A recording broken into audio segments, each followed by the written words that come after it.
Parte del porto rimangono le regole precedenti, ovvero fino alle 13 senso unico in uscita, dopodiché doppio senso. Quindi fino alle 13. Sì. Grazie. Ore 11.30, Venezia, secondo giorno di targhe alterne in laguna. È la prima volta che accade. Adesso siamo in Rio Novo nel sestiere di Dorsoduro. Da che ora inizia il monitoraggio delle acque? Noi già dalle 7 siamo operativi sia per controllare il Rio Novo e anche altri ri importanti quali Rio di Noale e Rio di Cannareggio. A Rio Novo i taxi navigano solo se con targa pari e a rigide regole. Qui siamo in un rio interno dove la velocità prevista è di 5 km all'ora. Noi facciamo i rilevamenti a contraria della direzione di marea, perciò a favore del trasgressore, e concediamo 2 km di tolleranza. Diciamo che dai 9-10 si è in contravvenzione. Lo dice l'ordinanza, che però è decisamente complessa. Posso passare dall'Italia perché non so neanche io.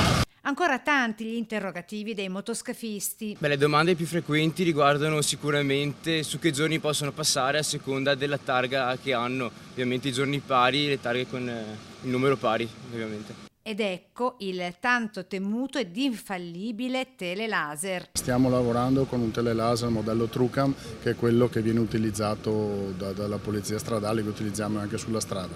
Niente, la macchina viene preimpostata con il limite di velocità previsto per questa zona, dopodiché si puntano le unità in avvicinamento.